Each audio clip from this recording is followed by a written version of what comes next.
Hubungan diplomatik antara Indonesia dengan Suriah telah dimulai sejak tahun 1950. Hubungan baik antara kedua negara telah melahirkan kerjasama di sejumlah bidang, diantaranya politik, pendidikan, ketenagakerjaan, sosial budaya, hingga perekonomian. Di tengah konflik yang melanda Suriah, hubungan dagang antara kedua negara masih terus berlangsung meskipun volumenya cukup terdampak dengan konflik yang ada. Lalu bagaimana perkembangan terbaru antara Indonesia dengan Suriah terkait dengan sejumlah kerjasama yang telah terjalin selama ini, dan apa saja tantangan yang akan dihadapi di tengah memanasnya konflik global? Saya akan membahasnya langsung dengan Duta Besar Suriah untuk Indonesia, H.E Abdulmonaem Annan. Assalamualaikum. Waalaikumsalam warahmatullah. Thank you, Sophie, and thank you for CNN Indonesia for hosting me today in our humble office. Thank you for inviting CNN Indonesia also, His Excellency. So I will try to go to the first question. Would you mind to tell us what is the latest update about the relationship between Indonesia and Suriah? Thank you again. The relationship between Syria and Indonesia have always been historic. This embassy is one of the oldest Syrian embassies in the world. It has been opened and established in 1952. So we have 72 years of relations. The relations went through ups and downs according to the political and otherwise conditions of each country. Naturally, during the Syrian crisis, our relations came to a state of, let me say, stagnation. And I would say this is a natural case in these circumstances. Now Syria is exiting the crisis. I spent 4 years trying to understand Indonesia, to study Indonesia, and to see where we can work further in order to promote our bilateral relations so that we exhaust the potentials. I have identified so many sectors and fields where we can work in an effective manner, and we can promote the relations to their real potentials. Now, I would say we set our foot on the right track to put the frameworks and mechanisms for promoting our relations. Very soon, inshallah, we will have the first memorandum of understanding on the cooperation in the field of trade between Indonesia and Syria being signed and ratified according to the legal procedures in both countries. So once we bring the MOU in trade and preferential goods into force, then we would, I would say, be on the right track to, on the long run, to CEPA, which is the Comprehensive Economic Partnership Agreement, which promotes the relation between the two countries into the strategic level. We are very hopeful, and of course, there is nothing impossible as long as we possess determination, will, and the capacity to do so. Okay. His Excellency, I know you already mentioned about the trade would be the main focus between the bilateral relation between Indonesia and Syria. What will be the other focus for the both countries to be developed in the near future? Yes. In my response to your first question, I said we have identified couples of areas and I would say commodities and goods that could be exported between the two sides. But let me speak about Indonesia, for example. We could import palm oil, coal, car tires. If you go to a Syrian consumer and you ask him, what is the car tire you prefer? Chinese, Vietnamese, Japanese, otherwise, he will immediately say Indonesian. Because Indonesian car tires, for example, I am just quoting an example. Indonesian car tires have proven to be quality-wise and price-wise very useful and very reliable. So we can go for agricultural products, so many. We can go for electrical parts and equipments. We can go for construction and construction material, and we may elaborate more on this matter in this interview. Okay. So I would say these some of the commodities and goods that could be exported to Syria. These are very limited items. I cannot, go now in the interview and speak about all potentials. I'm just quoting palm oil, charcoal, wood, for example, cinnamon, maybe other commodities and products. I have been a visitor to the standing exhibition for the Ministry of Trade so many times. I have seen, for example, trains, aircrafts, and then we can go on and enumerate so many other products. For example, cleaning liquids, what you call them, detergents, and so on. Okay, His Excellency, how about like the other sector, like a migrant worker from Indonesia, maybe to your country? Because we know like your country are building your country after the crisis, like long crisis. Is there any possible chance that Indonesia and Syria will cooperate on those kind of sector? Yes, there is already, I would say, an intense cooperation and consultation about this matter. We have, I don't know how many, but surely we have hundreds of migrant workers from Indonesia working in Syria. I think this subject should be legalized and formalized in the sense that it should be organized in order to do two things. One is to ensure the rights of the migrant workers. Number two is to ensure also their legal protection in case they were exposed to any kind of violation of their rights. I think your able ambassador in Damascus, Mr. Wajid Fawzi, is having direct and constant contacts, communications with the relevant Syrian departments in order to ensure that this matter is being handled in an effective and formal manner. And I think after the crisis now, once a country is in a state of war, then everything will be in a condition of a freeze. You cannot talk about development, cooperation at any level in any field when you are intensely engaged in a fierce battle against an enemy which is supported by so many countries and to have its presence in so many parts of your country, especially terrorist organizations.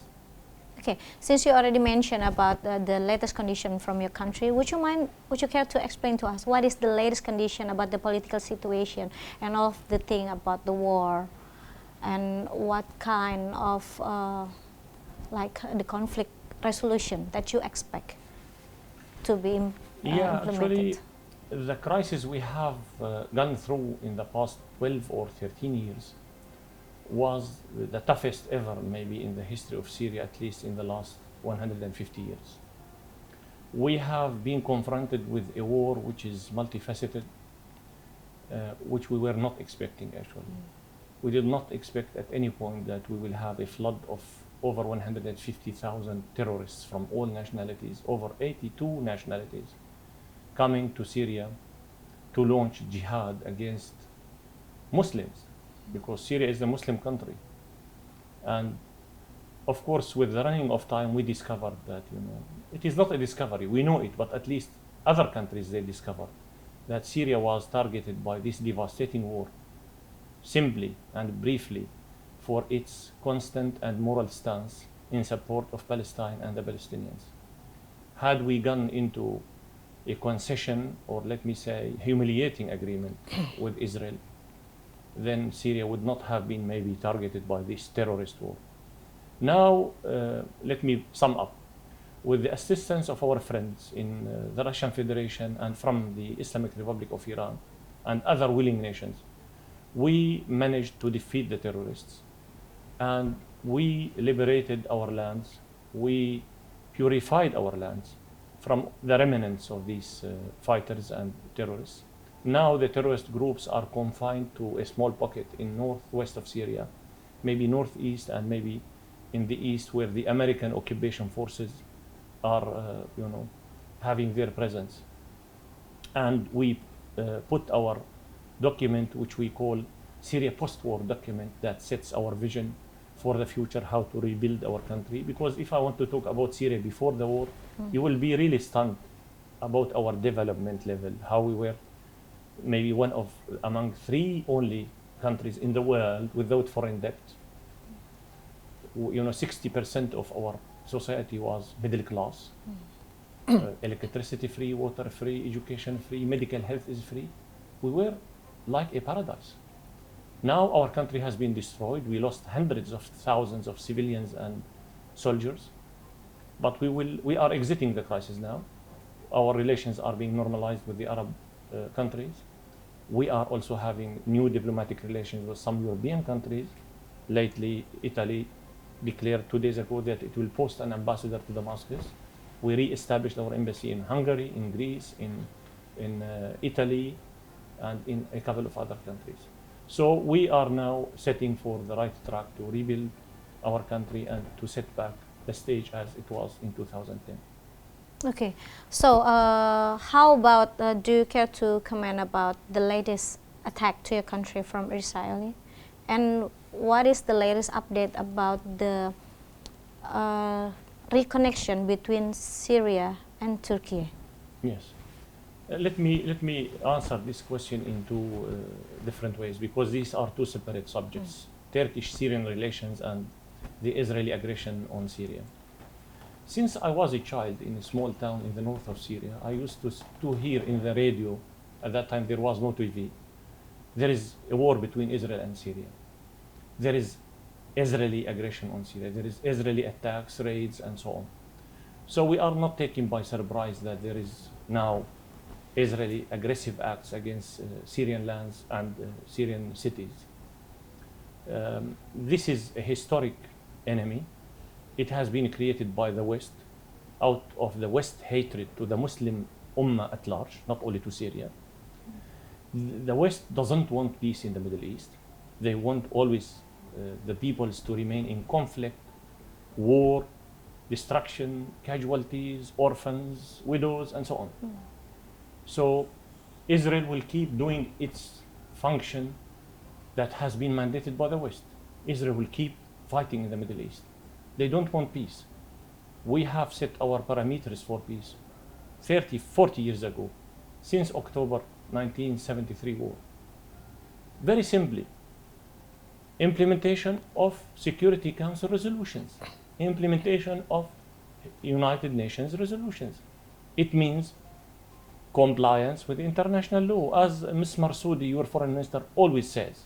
She always refers to international law. But as you know, Israel is a rogue state, and it has full political impunity and protection by the West, mainly the United States of America. So Israel has an exception in international law. It can commit war crimes, it can commit genocide, crimes against the humanity. Nobody will hold Israel accountable for these terrible crimes. While you could have seen, and you have seen for sure, how Iraq was invaded and destroyed, how Libya has been destroyed, how Syria has been destroyed, for no other reason, for no reason whatsoever. So let me stick to the main question. Israel will keep doing aggressive acts against Syria. We will keep fighting for our rights until we liberate the Syrian Golan, which has been occupied in 1967, and we will keep assisting our Palestinian brothers and sisters. Palestinians are Syrians. If you look at us sitting on one table talking, you will not recognize who is Palestinian and who is Syrian. Actually, 22 Arab countries, we are one nation, one race, one religion, one history. They created Israel to keep us divided and in a state of tension all the time. We cannot give up our right and our moral obligation to defend the Palestinians. We cannot accept that. Even you in Indonesia, you cannot accept that you sit on a table enjoying your meals while your brother next door is being slaughtered. His children are being killed. This is what's happening. So we will keep fighting for our rights. Liberation of the Syrian Golan, the establishment of a Palestinian state according to United Nations resolutions. We will not give it up. We are a strong believer in history. We have fought the Crusaders for 200 years. We expelled them. We have been exposed to the Mongols who came and destroyed Damascus. Finally, we defeated them in Ain Jalut in Palestine. So we are a nation which is 10,000 years old. We are not 300 years old like these cowboys in the United States. We are a very old nation with morals, values, and civilization. I hope now I answered your first question. The second question about Turkey. If I have time, I can proceed. Sure. Turkey-Syria relations were always positive, let me say. They are a neighboring country. We have common history with them. They are a Muslim nation. We are a Muslim nation or Muslim country. And we have 900 kilometers of common border with Turkey. And before the war in Syria in 2010, I would say the Turkish-Syrian relations were ideal, were quite distinctive. So many bilateral relations, free movement across the border, exemption of visas, and so on and so forth. Suddenly, with the outbreak of the crisis, Turkey started to align itself with the Western countries, unfortunately, and they contributed in a very negative manner to the exasperation and deterioration of the situation in Syria. They allowed, at least let me say allowed, not to have supported for sure, over 100,000 terrorists from all countries to flood into Syria and to fight the Syrian civilians before they were fighting the Syrian military. Anyway, our president, His Excellency Mr. Bashar al-Assad, said, we don't want to look at the past. Let's look for the forward to the future. He said, any endeavor, any attempt to rectify the relation, to normalize the relations, let me say to naturalize the relation, we will receive it with all good hearts. But let's go and concentrate and discuss the root causes for the deterioration of our relations. Once we solve these problems, then we will solve our problem with Turkey. Mainly, what is our main problem with Turkey now?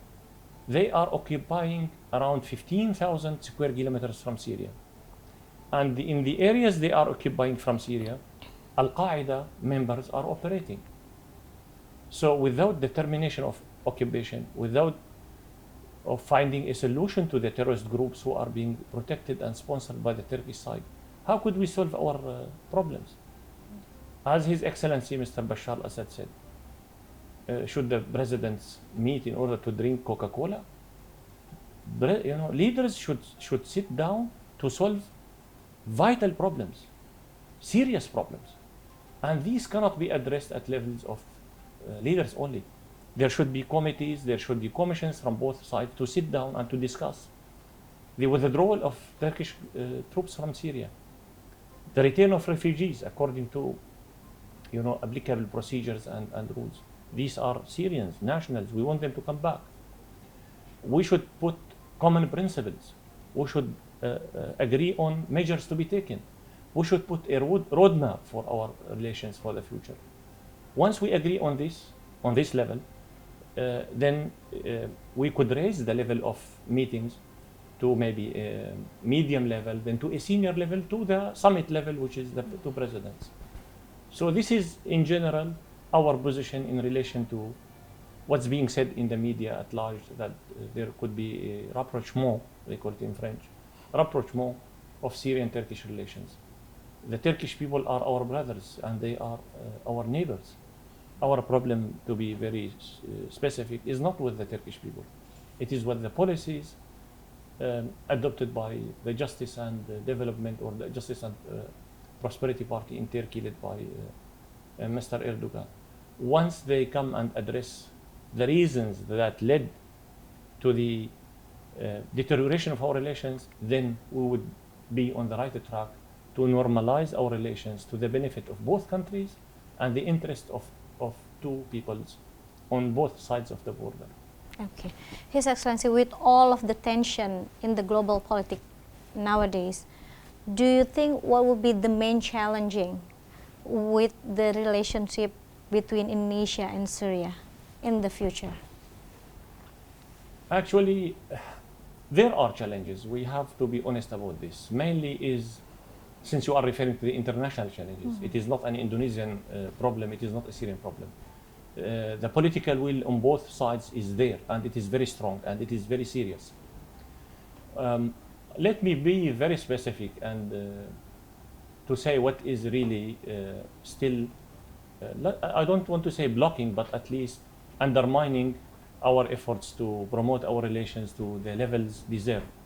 It is mainly what we call it the unilateral coercive measures, or some people call it international sanctions, like sanctions on the banking system, on the health sector, on reconstruction, on communication and transportation, where we have, for example, a fleet of aircrafts that need some parts, and then we cannot procure these parts because of the sanctions.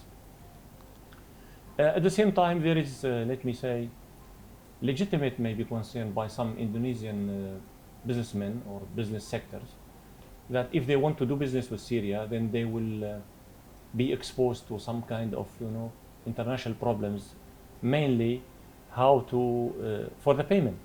If there is banking sanctions, how to send money to Syria or to transfer money from Syria overseas. It is a real problem which we are trying to solve, and we have managed to overtake it by a good pace. Some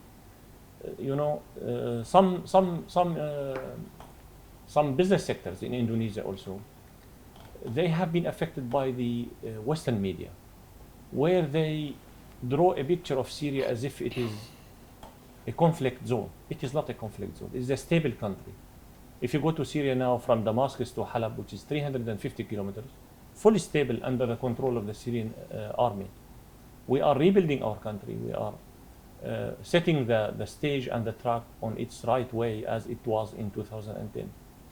So the distorted image that has been drawn by Western media mainly about Syria is still having effect on the perception of some viewers, not only in Indonesia, everywhere, that Syria is not a place where you can do business, and this is completely wrong.